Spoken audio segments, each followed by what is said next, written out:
Okay, in this video, we are going to compare the Google Pixel 5, which is just around the corner. I'm running off some leaked specs here, and the Xperia 5 Mark II. But rather than just being a straight up specs comparison and debate about which one is best for you, I want to focus on the price difference. And in doing that, I want to tackle this whole issue I keep seeing come up over and over again with tech journalists, which is that Xperia products are just too damned expensive. I want to analyze that in proper detail. The price difference is basically $250 if the rumors are correct between these two phones. I want to look at the difference that you're getting in the product for $250. And then at the end, I'm going to give you my opinion, if the rumors are true here with the Google Pixel 5 leaks, if it's worth paying the extra $250. So stick around and we're going to find out. What I will say is that $250, if you hold on to the phone for for 3 years, that is, I've done some maths, bear with me here, that's $83 a year more that you're paying for the Xperia. That's $6.94 a month. That's 23 cents a day. So the question is the Xperia 5 Mark II worth an extra 23 cents a day? Let's find out. Now, don't worry, I will get the actual phones in the studio very soon, and I'll give you proper comparison videos with these two phones and the iPhone. Oh, make sure you're subbed, by the way, and hit the notification bell, because we're doing those videos in Miami, on the rooftops of Miami, with the iPhones. That's going to be a lot of fun. But it does kind of wind me up. Even publications like The Verge, I wrote this down because it annoyed me. In talking about the 5 Mark II, they referred to the Xperia 1 Mark II in their opening gambit as very tall and weirdly expensive. Is that fair? I mean, I don't know if they would talk that disrespectfully about an Apple product. I mean, maybe they would, I don't know. But do you see what I mean about this kind of whole thing about Xperia getting a load of grief? The other thing, Tech Radar, they said the Xperia 1 Mark II had a confusing name. Is it really that confusing? I don't know. I've said this before in videos. Sometimes I feel like Xperia as a brand gets kind of bashed around a bit by some of these heavyweight tech channels and publications. So in this video, we're going to look at this. The Xperia 5 Mark II we know is $949 in the USA, and we suspect, based on the rumors here, which we're going to get into now with the Pixel 5, it's going to be about $699. So the question is, and we're going to answer this question, is it worth an extra $250? And if it is, why? What's doing it for you, and what isn't so hot about the Xperia 5 Mark II that may make you bat for the Pixel, which is absolutely great? I mean, I love Pixel phones. Okay, so flagship Pixels always get the latest Qualcomm 800 series processor, right? Well, kind of, yeah, but not anymore, because here with the Pixel 5, it seems we're getting the mid-range, positively mid-range, Snapdragon 765G. I guess that must be to keep the costs down, and it would do, presumably. That's why it's $250 cheaper. The Xperia 5 Mark II, on the other hand, gets the full beans 865 Snapdragon. Both of these phones, 128 gigs of RAM, although only the Xperia 5 Mark II has the SD card slot as well, which, I mean, that's really handy, isn't it? Both of them have 8 gigs of RAM as well. Interestingly, battery-wise, they're both pretty much, 4,000 milliamp hours. The Pixel is ever so slightly more, 4,080. But yeah, essentially that's the same. So far, there's that very clear difference there with the chipset. So let's look at the camera tech here. Now, we know what we're dealing with on the 5 Mark II, so I'm going to start with that, because we know for sure. It's the same triple camera setup on the back, 12 megapixels across the board. The main difference is we're not getting the time of flight sensor, which of course we do have on the 1 Mark II. It's great camera tech, especially if you want to get into manual mode, and we've really gone into that in huge detail on the 1 Mark II. Very different approach, of course, to the Google Pixel 5, or the Pixel approach in general, which is all about amazing wizardry that they can do to make the image, just in automatic mode, look fantastic, if not necessarily very natural. So on the Pixel, we're looking at a dual camera setup there, 12.2 megapixel primary, 16 megapixel wide angle. Both phones here are going to get the 8 megapixel front facing camera. However, I gotta say, I really wasn't a fan. I'm still not a fan of the 8 megapixel front-facing camera on the Xperia 1 Mark II. That was pants. I've got to tell it like it is. Although I'm an Xperia fan, I'm also a Pixel fan, and it's really important that I tell you as exactly as I feel what I love and don't love, what I hate in fact about some aspects of any phone. Okay, so including the Pixel front-facing camera on the Xperia 1 Mark II, it's not very good.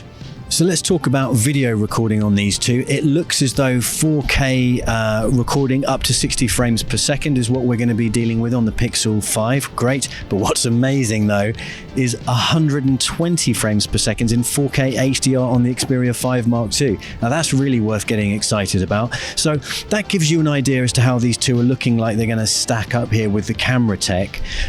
Now let's move on to the display. So the Pixel 5 then, on the display here, we're looking at a 6-inch display, Gorilla Glass 6 here, OLED of course, HDR. It looks really, really cool, especially when you factor in the 90 Hertz very smooth refresh rate. I mean, what could possibly be better than that? Well, 120 Hertz refresh rate over on the Xperia 5 Mark II. That's better. Again, another beautiful OLED display, 6.1 inch, of course 21:9 with the Sony, which is not everyone's cup of tea, but I really love it. Now on the battery front, I've already said that they're both about 4,000 milliamp hours, but the key difference, and this is the first major hit to the Xperia 5 Mark II here, is you do get wireless charging, we think, on the Google Pixel 5, even reverse wireless charging. How much of a big deal is that? Well, looking at the comments here, I can see that it's a pretty big deal for a lot of people. I'm a bit worried about that from Sony's perspective. I'd love to know what you think in the comments section below, but again, it's a key difference. So let's just talk about the build here for a second. I mean, it looks as though both of these phones are going to be IP68, metal and glass. I already mentioned Gorilla Glass 6. 163 grams for the Xperia 5 Mark II, 151 grams we think for the Pixel 5. There is no headphone jack, of course, on the Pixel 5, and that's going to put some people off. There aren't many flagships or even any phones, in general left with the 3.5mm headphone jack, but we do, of course, get that on the 5 Mark II. So let's look at 5G. They're both 5G handsets, but again, just like with the Xperia 1 Mark II, 5G in the USA, it's not happening, and that's going to put, again, some people off. I do think that's a real pity. I know our American viewers here find that troublesome in terms of future-proofing, if nothing else, and I'm with them 100% on that. Both of them Type-C, of course. Android 11 on the Google Pixel 5, which is great. Well, we think so. We think it will be the first to launch with Android 11. And let's talk about the software experience, because actually we know some things, don't we, about Xperia now. Their flagships are going to get 3 OS updates, we think, and much better security patch updates, all that kind of stuff.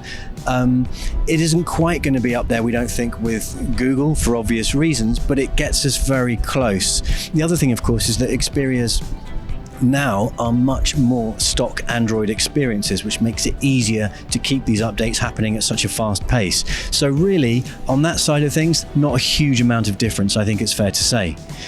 Now we're going to move into the conclusion and ask that dreaded question: is it worth paying the extra 23 cents a day for the Xperia 5 Mark II?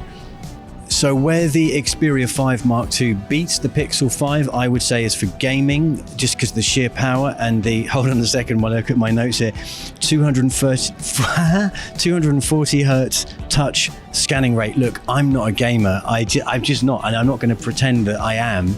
But if you are, that's going to be your choice, isn't it? Because, it's going to be better.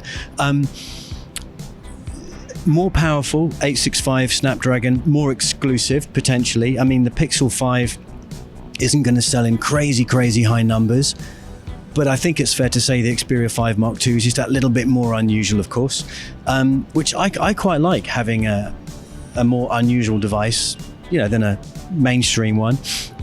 But it's also got that unique approach with the pro modes there that Sony has when it comes to photography. I get a kick out of that.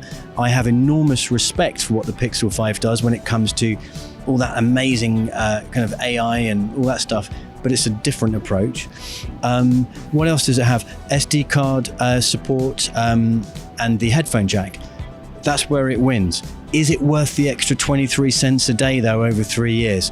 Pixel 5, wireless charging, 5G works in the USA, you're saving 23 cents a day over 3 years. So they're the differences.